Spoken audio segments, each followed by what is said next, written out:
โดนจนเท่าผมขาวจนว่าเต็มหัวยังโศกสัวหัวใจบอกเคยใส่งานสีลมสาวใดก็อายบอกกล้าบอกหานเลยเป็นผู้บ่าวขึ้นคานข้างบ้านมานานหลายปีแต่มาเห็นเจ้าเฮ็ดให้เบาเท่าวันไหวจากเท่าขี้อาย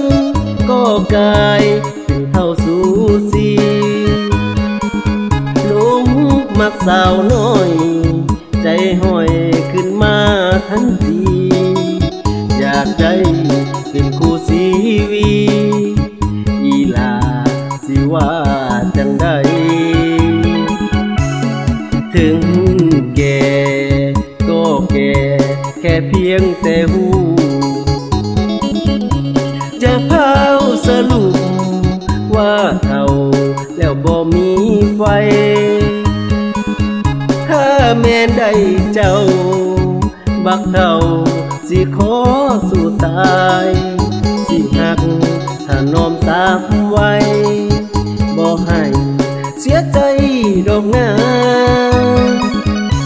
เอาผัวผู้เฒ่าเด้อสาวถ้าอยากสบายมูลมังเครื่องใสมีไว้ให้แล้วแก้วตา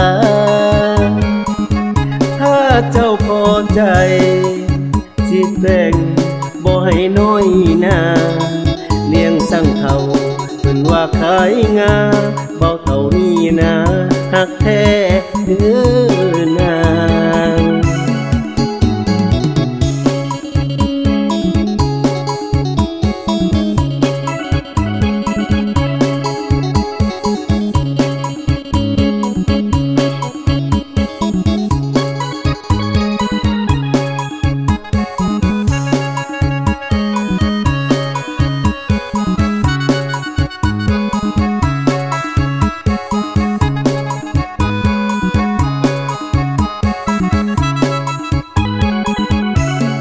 ถึงแก่ก็แก่แค่เพียงแต่หูจะเผาสรุปว่าเท่าแล้วบ่มีไฟ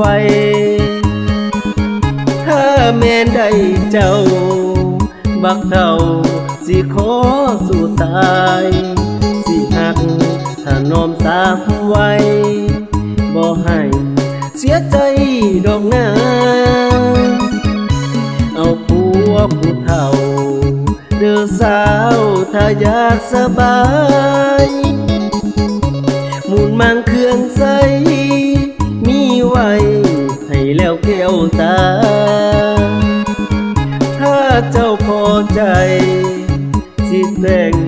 บ่ให้น้อยหน้าเลี้ยงสั่งเฒ่าเพิ่นว่าขายงาเบาเท่านี้นะหักแท้เด้อ